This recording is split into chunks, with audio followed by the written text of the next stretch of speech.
Драги ученици, добар ден! Вие сте на часот по македонски јазик, а јас сум Сонја Трифуновска, оделенски наставник во Основното училиште Гоце Делчев во Тетово. Денешната лекција ќе ја започнеме со една игра која се вика Погоди го зборот. Имаме на илустрацијата еден цвет и во него треба да вметнеме неколку зборови, и тоа во секој од ливчињата, но првата буква од зборот треба да ја запишеме во кругчето кој што се наоѓа во средината на цветот. Кога ќе ги поврземе буквите во кругчињата во средината на цветот и тоа во насока на како што се движат стрелките на часовникот, ќе добиеме еден поим кој што ќе ни каже за што ќе учиме на денешниот час. Може да започнеме со играта? Почнуваме. Дел од прибор за шиење. Што е тоа? Секако дека е игла, ќе ја запишеме во ливчето кој што се наоѓа горе, малку надесно. Реченица е целосно искажана или напишана што? Токму така, мисла. Годишно време во кое паѓаат лисијата од дрвјата. Ова ви беше многу лесно, тоа е годишното време есен. Сетилен орган за мирис. Ова е нешто од природни науки, да се подсетиме. И ви беше лесно, сигурно, тоа е нос. Од неја стекнуваме многу знаења. Што е тоа? Одлично, тоа е книга. И две полуправи образуваат што? Така е, образуваат ако. Ајде уште еднаш да ги прочитаме сите зборови кои што ги добивме. Игла, мисла, есен, нос, книга, агол. Што представуваат сите овие зборови? Ајде да провериме дали е така како што мислите. Сега ќе ги поврземе буквите во средината на цветот. Кој збор го добивте? Одлично. Го добивме зборот именка. Денешниот час ќе ни биде поврзан со именките, поточно ќе учиме за род и бројка именките и ќе ги разликуваме родот и бројот кај именките. Ајде сега да се сетите на неколку примери на именки. Кажувајте ги гласно. Одлично, сигурно кажавте многу примери на именки. Тука и јас ќе запишам неколку. Например, маса, кате, фустан, орел, планина, сон, снег, трева, вардар. Ајде да се подсетиме сега што се тоа именки. Кажувајте гласно, а потоа ќе провериме. Сега ќе видите дали сте во право. Именки се зборови кои означуваат имиња на предмети, суштества, појави или нешто што чувствуваме или пак замислуваме. Сигурно дека ви беше точна дефиницијата за именки што ја кажавте, а сега да се подсетиме што учевме досега, како ги поделивме именките. Така е, именките ги поделивме на општи и сопствени именки. А што означуваат општите именки? Така е. Општи именки означуваат имиња на предмети или суштества со заеднички својства. Ајде сега кажете неколку примери. Одлично. Јас тука ќе напишам неколку. Например, коцка, цвет, сила. Со каква почетна буква се пишуваат општите именки? Така е, со мала почетна буква. А сега да видиме за сопствените. Што означуваат тие? Добро е, сопствени имиња на предмети или пак суштества. Ајде неколку примери уште да искажете. Така е, ученици. Еве тука напишав и јас неколку. Тоа се Лена, Охрид, Пелистер. Со каква почетна буква се пишуваат сопствените именки? Одлично. Се пишуваат со голема почетна буква. А сега ќе започнеме со род кај именките. Кај именките разликуваме три рода, и тоа машки род, женски род и среден род. За да полесно одредиме во кој род ни е дадената именка, ние пред именката ќе ставиме неколку зборчиња и со нивна помош ќе го одредиме родот. Например, кај именките од машки род, пред нив може да стојат зборчињата овој, оној или пак тој. Ајде сега преку пример да разјасниме уште подобро. Например, која именка може да стои после овој? Овој, што може да биде? Например, човек. Овој човек. Или пак оној човек. Или пак тој човек. А сега да видиме кои зборчиња може да стојат пред именките што се во женски род. Тоа се зборчињата ова, она и таа. Вие ќе изберете едно од овие три зборчиња, не сите три, кои што ќе ви помогне за да определите род кај именките. Ајде да земеме сега второто зборче. Она, што може да биде како пример? Може да биде, например, клупа. Она клупа. И сега да видиме уште кај именките од среден род, кои зборчиња може да стојат пред тие именки? Ова, она или пак тоа. Ајде да пробаме сега, еве со третото зборче, тоа, која именка може да биде? Например, тоа пиле. И сега, тука ви се наведени неколку примери на именки. Наша задача е да одредиме во кој род се овие именки. Ќе ги ставаме зборчињата кои што ги запишавме за машки род, женски род и среден род, за да полесно определиме во кој род ни се наоѓа дадената именка. Именката е дрво. Дали ќе биде овој дрво, оваа дрво или пак ова дрво? Така е секако дека ќе биде ова дрво и дрво е именка од среден род. Следна именка ни е книга. Дали ќе биде оној книга, онаа книга или пак она книга? Му така, ќе биде онаа книга, книга е именка од женски род. Именката цвет. Дали ќе биде тој цвет, таа цвет или пак тоа цвет? Што мислите вие? Одлично, ќе биде тој цвет. Цвет е именка од машки род. Следната ни е стакло. Оној стакло, онаа стакло или пак она стакло? Така во право сте, ќе биде она стакло, стакло е именка од среден род. Следната ни е планина. Во кој род ќе ни биде именката планина? Токму така, точно одредивте. Планина ќе ни биде именка од женски род, затоа што пред неја може да стои зборчето, например, таа планина. Сега преминуваме на именката јаболко. Дали ќе биде овој јаболко, оваа јаболко или пак ова јаболко? Така е, ќе биде ова јаболко, јаболко ни е именка од среден род. Следната именка ни е идеја, дали ќе биде оној идеја, онаа идеја или пак она идеја? Се разбира, идеја е именка од женски род, ќе биде она идеја и ни остануваат дожд, дали ќе биде тој дожд, таа дожд или пак тоа дожд? Секако ќе биде тој дожд, дожд е именка од машки род и последната именка ни е старец, дали ќе биде овој старец, оваа старец или пак ова старец? Одлично, ќе ни биде овој старец, затоа што старец е именка која што е во машки род. Сега ќе одредуваме бројка именките. Дадени ни се две зборчиња, односно две именки. Пеперутка и пеперутки. Што е слично, а што е различно кај овие два збора или кај овие две именки? Секако дека тие ни представуваат, и едниот и другиот збор ни представуваат име на суштество, но пеперутка секако воочивте дека ни представува, ни означува име на едно суштество, а додека пеперутки на повеќе од едно суштество. Значи, кај именките ќе разликуваме еднина и множина.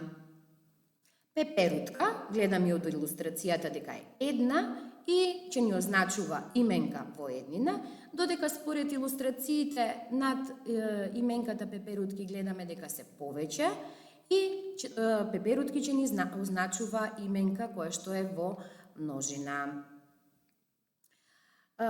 Никола на таблата напишал неколку именки. Сега, наша задача е да му помогнеме да одредиме дали овие именки се во еднина или пак се во множина.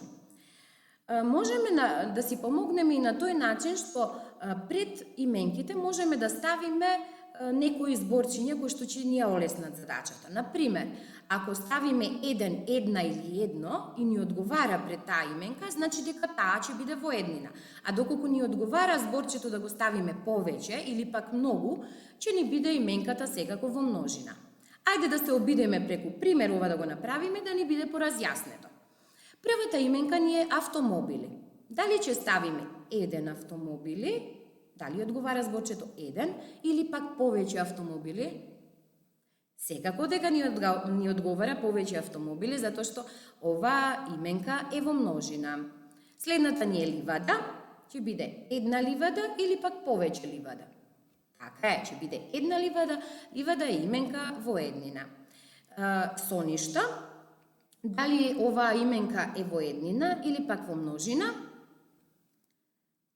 Се разбира дека ова ни е именка во множина. Папагалчиња, дали ни одговара да биде едно папагалчиња или повеќе папагалчиња? Така е, ни одговара повеќе папагалчиња и ова е именка која што е во множина. Следната ни е облак, ќе биде еден облак или пак повеќе облак. Еден облак, токму така, и ова е именка во еднина. А што е со именката албум? Дали одговара еден албум или пак повеќе албум? Секако еден албум и ова ни е исто така именка во еднина. А што е пак со именката луѓе? Дали одговара еден луѓе или пак повеќе луѓе? Секако повеќе, ова ни е именка во множина. А сега именката времиња, лесно одредивте дека таа е во множина. И последната пријател, токму така, пријател ќе ни биде именка која што е во еднина. Одлично ја решивте задачата. И сега, она што го научивме во текот на денешната лекција, сега ќе го примениме во една задача. Треба да ги пронајдеме општите именки во двете реченици, а потоа да го одредиме нивниот род и број и да ги вметнеме на соодветното место во табелата. Ајде заеднички да ја прочитаме првата реченица. На Симон му се допаѓаше книгата која му ја подарија другарите за неговиот роден ден. Кои се во оваа реченица општите именки? Се разбира дека е точно книгата, другарите и роден ден. Ќе ги издвоиме општите именки, а сега да ја прочитаме и втората реченица. Ајде со мене заедно. Полињата беа плодни и родија жито кое вредните раце на жетварите го собреа и ги наполнија амбарите. Размислете добро. Кои се општите именки тука? Тука се општите именки полињата, жито, раце, жетварите и амбарите. Сега ќе ги издвојам исто така настрана, а сега треба да ги вметнеме во табелата во која што треба да одредиме дали следните именки се во машки род еднина или пак множина, женски род еднина или множина и среден род еднина или пак множина. Првата именка ни е книгата. Пред зборот книга, кој зборче ни стои? Така е, ни стои зборчето таа, значи тоа е именка од женски род. Дали книга ќе биде еднина или пак множина? Ќе биде една книга или пак повеќе книга? Секако дека ќе ни биде една книга и книгата ќе ни биде именка во женски род еднина. Следната именка ни е другарите.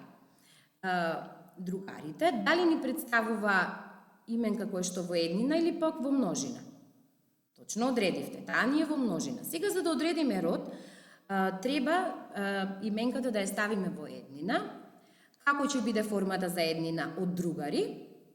Така е, ќе биде другар. И сега пред именката другар, кој зборче стои? Оној другар, она другар или она другар? Токму така, ќе биде оној другар, значи другарите ќе ни биде именка во машки род множина. Следно ни е роден ден. Кој зборче може да стои пред именката роден ден? Така е, тој роден ден.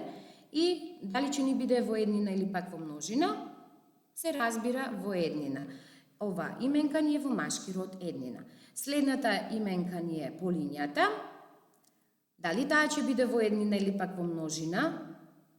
Токму така, повеќе полиње, значи ќе ни биде во множина. Како е формата за еднина? Поле. Токму така. Сега, пред зборот поле, или пред именката поле, кој зборче може да ни стои? Ова поле. Така, тој ќе ни биде именка во среден род множина, а пак жито,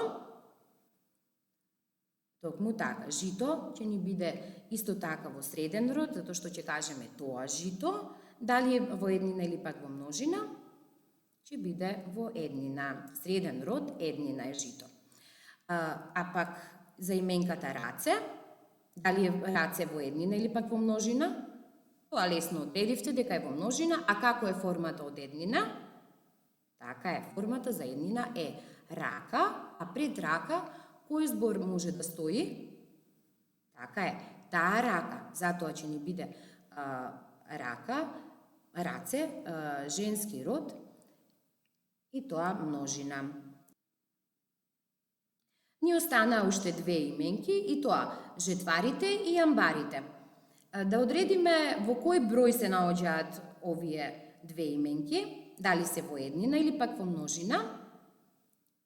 Токму така, жетварите и амбарите се наоѓаат во множина. Која е формата за еднина кај жетварите? Секако дека тоа е жетвар и кој зборче може да стои пред именката жетвар? Така е, тој жетвар, но исто така, истото важи и за именката амбарите, ќе биде тој амбар и двете именки ќе ни бидат во машки род множина. Така, одлично ја решивме оваа задача, а сега пред крајот да решиме еден квиз во кој што ќе ги провериме знаењата кои што ги стекнавме на овој час. Ако именката означува еден предмет или суштество, дали е таа во еднина или пак во множина? Треба да заокружиме еден точен одговор. Што мислите вие? Токму така. Таа е во еднина. Зборот овој стои пред именката од среден род, женски род или пак машки род? Токму така. Пред именките од машки род. Ако именката означува повеќе од еден предмет или суштество, тогаш таа е во еднина или пак во множина? Добро размислувате. Таа ќе биде во множина. Четврто прашање. Одреди го родот на именката поточе. Дали е тоа машки род, женски род или пак среден род? Кој збор може да стои пред именката поточе? Така е, тоа поточе. И затоа точен одговор ќе ни биде среден род. Заокружи што е точно. Оваа часовник, овој праска или пак ова столче. Ова ви беше лесно, ќе биде ова столче. И последното прашање, одреди во кој род и број е именката татковина. Дали е тоа машки род еднина, среден род множина или пак женски род еднина. Кој зборче може да стои пред именката татковина? Тој татковина, таа татковина или пак тоа татковина? Така е, ќе биде таа татковина и затоа именката татковина е во женски род и тоа еднина. Одлично, ученици, го решивме и овој квиз. Да се подсетиме сега што учевме во оваа видеолекција. Денес разликувавме род и бројка именките. А сега ќе ви дадам една мощна интересна домашна задача, а тоа е една образовна игра и на следниот линк ќе ги утврдите знаењата од оваа видеолекција преку следната образовна игра. Се надевам дека можна ќе ви се допадне и дека навистина ќе ги утврдите знаењата од оваа лекција. Се гледаме во следната. До гледање, ученици!